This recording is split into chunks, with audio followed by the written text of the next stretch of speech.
मुख्य निम्नलिखित principal minima, यह sine N beta equal to 0 रखें इसमें, जबकि sine beta does not equal to 0 होगा, तब निम्नलिखित की एक श्रेणी प्राप्त होती है, अर्थात sine N beta upon sine beta equal to 0। Equation हम सेकंड का प्रयोग करेंगे इसमें। तो प्रकाश की तीव्रता I equal to A zero square sine alpha upon alpha into 0, value रख दी हमने, क्या आ गया 0 प्राप्त हुआ, जो एक निम्नलिखित है। अतः निम्नलिखित के लिए sine N beta equal to 0 equal to plus minus के साइन एम पाई,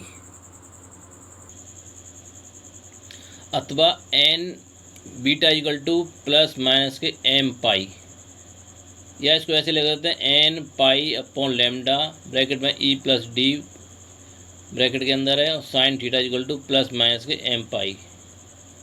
इसको और सॉल्व करेंगे तो क्या आ जाएगा, एन पाई से पाई काट दो, इसमें एन ब्रैकेट में e plus D sign theta equal to plus minus के एम लेमडा। इक्वेशन कौन सी हो गई, ये थर्ड हो गई। इसको यहाँ एम के 0 n 2n dot dot small n capital n के अतिरिक्त सभी पूर्णांक मान हो सकते हैं, क्योंकि m के उन मानों के लिए साइन बीटा की वैल्यू 0 है जो उच्चिष्ट का प्रतिबंध है। स्पष्ट है कि m बराबर 0 के लिए मुख्य उच्चिष्ट प्राप्त है। m बराबर 1 2 3 डॉट डॉट n माइनस 1 रखेंगे तो क्या होगा, तो निम्नलिखित होगा, फिर मुख्य उच्चिष्ट प्राप्त होते हैं। अतः दो क्रमिक मुख्य उच्चिष्टों के बीच n-1 निम्नलिखित होते हैं, यानी उससे जितने होंगे उससे एक कम होंगे। n- मतलब हो गया है उससे जितने उसमें उच्चिष्ट हैं उससे कम निम्नलिखित होंगे, एक कम होगा। निम्न हमारी 100 उच्चिष्ट हैं तो 99 क्या होगा, निम्नलिखित होंगे, एक कम होता है। द्वितीयक उच्चिष्ट सेकेंडरी मैक्सिमा,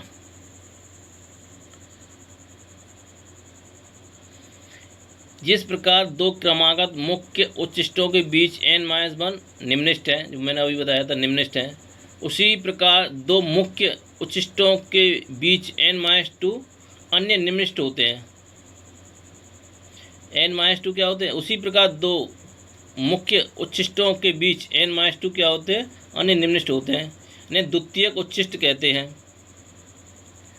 तथा इनकी तीव्रता उच्चिष्ट से कम होती है। इसकी स्थिति समीकरण 1 को बीटा के सापेक्ष अवकलित करने पर 0 के तुल्य रख देते हैं।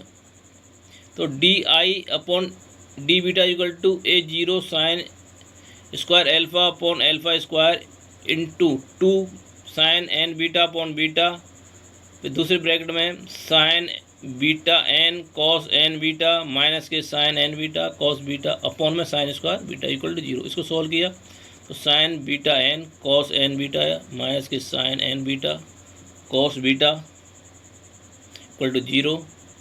उसको और साथ इसको कर दिया तो sine beta N cos N beta equal to sine N beta cos beta. इसको सॉल्व किया तो ये cot n beta equal to करा है कॉट बीटा अपॉन एन।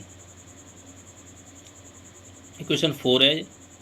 द्वितीय उच्चिष्ट की तीव्रता ज्ञात करने के लिए sine square n beta upon sine square beta का मान समीकरण 4 के प्रतिबंध के अनुसार ज्ञात करते हैं। प्रत्येक के लिए जो चित्र में दिखाया गए त्रिभुज का प्रयोग करते हैं। Sine N beta equal to n tan beta upon under root के अंदर आएगा 1 plus n square tan square beta. इसको सॉल्व कर लिया तो sine square n beta upon sine square beta n square tan square beta upon 1 plus n square tan square beta और bracket में और साइन स्क्वायर बीटा है तो वो क्या होगा, सॉल्व करेंगे तो n square cos square beta plus n square sine square beta.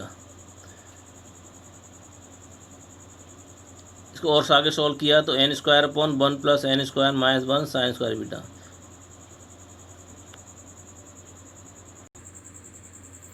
इस प्रकार द्वितीयक उच्चिष्टों की तीव्रता n square upon 1 plus n square minus 1 bracket में और साइन स्क्वायर बीटा की अनुक्रमानुपाती होती है,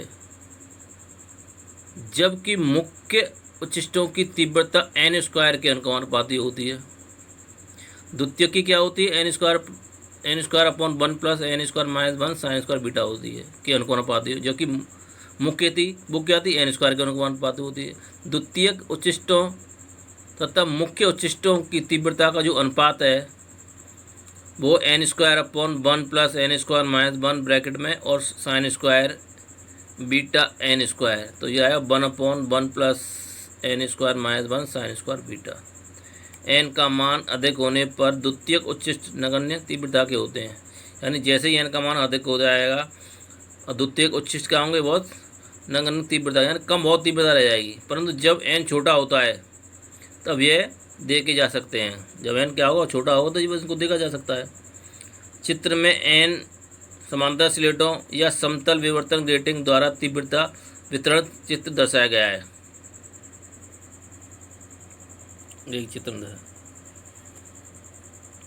बिंदु P पर केंद्रीय मुख्य उच्चिष्ट को दर्शाया गया है। बिंदु P पर सेंटर इमेज है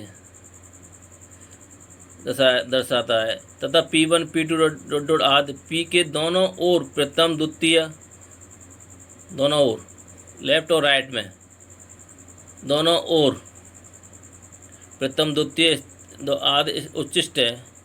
बिंदु ABC स्मॉल ABC द्वितीय उच्चिष्ट है को तथा DEF निम्नलिखित को निरूपित करते हैं।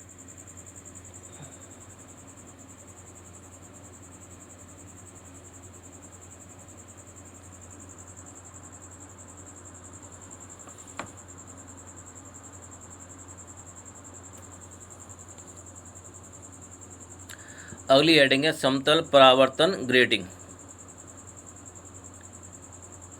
एक प्रकाश समतल पृष्ठ लेते हैं,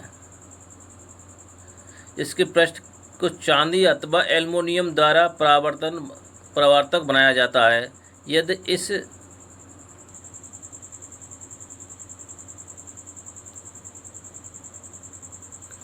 इस पृष्ठ पर एक बड़ी संख्या कैपिटल N में समांतर सीधी रेखाएं खींची जाएं, इनमें से प्रत्येक की चौड़ाई b है तथा उनके मध्य स्पष्ट चौड़ाई a है, तो हमें समतल परावर्तन ग्रेटिंग प्राप्त होती है। परावर्तन ग्रेटिंग का उपयोग वर्णक्रम यानी स्पेक्ट्रा प्राप्त करने के लिए ठीक उसी प्रकार से किया जाता है जिस प्रकार से कि समतल परागमन ग्रेटिंग का प्रयोग किया जाता है। हमने अभी बताया समतल पारगमन ग्रेटिंग का सिद्धांत। परावर्तन ग्रेटिंग का मुख्य लाभ यह है कि इसे पराबैंगनी एवं अवरक्त क्षेत्रों में भी प्रयोग में लाया जा सकता है, जहां अधिकांश पदार्थ अपारदर्शी हो जाते हैं। क्या हो जाते हैं वहाँ पे? अधिकांश पदार्थ अपारदर्शी हो जाते हैं। यहाँ जाएंगे तो क्या हो जाएंगे, वो अपारदर्शी हो जाएंगे, यानी कुछ नहीं दिखाई देगा उनमें, अपारदर्शी हो जाते हैं। इसलिए क्या कहते हैं, हम इसका प्रयोग करते हैं, परावर्तन ग्रेटिंग सिस्टम में इसका प्रयोग करते हैं। अतः ये विस्तृत रूप से उपयोग की जाती है, यानी इसको बहुत ज़्यादा इसको प्रयोग किया जाता है। इसका लाभ क्या है, बहुत ज़्यादा। जो स्पेक्ट्रम जब भी हम सूक्ष्मदर्शी का प्रयोग करते हैं तो इस विधि से हम इसका क्या कहते हैं, स्पेक्ट्रा ज्ञात करते हैं।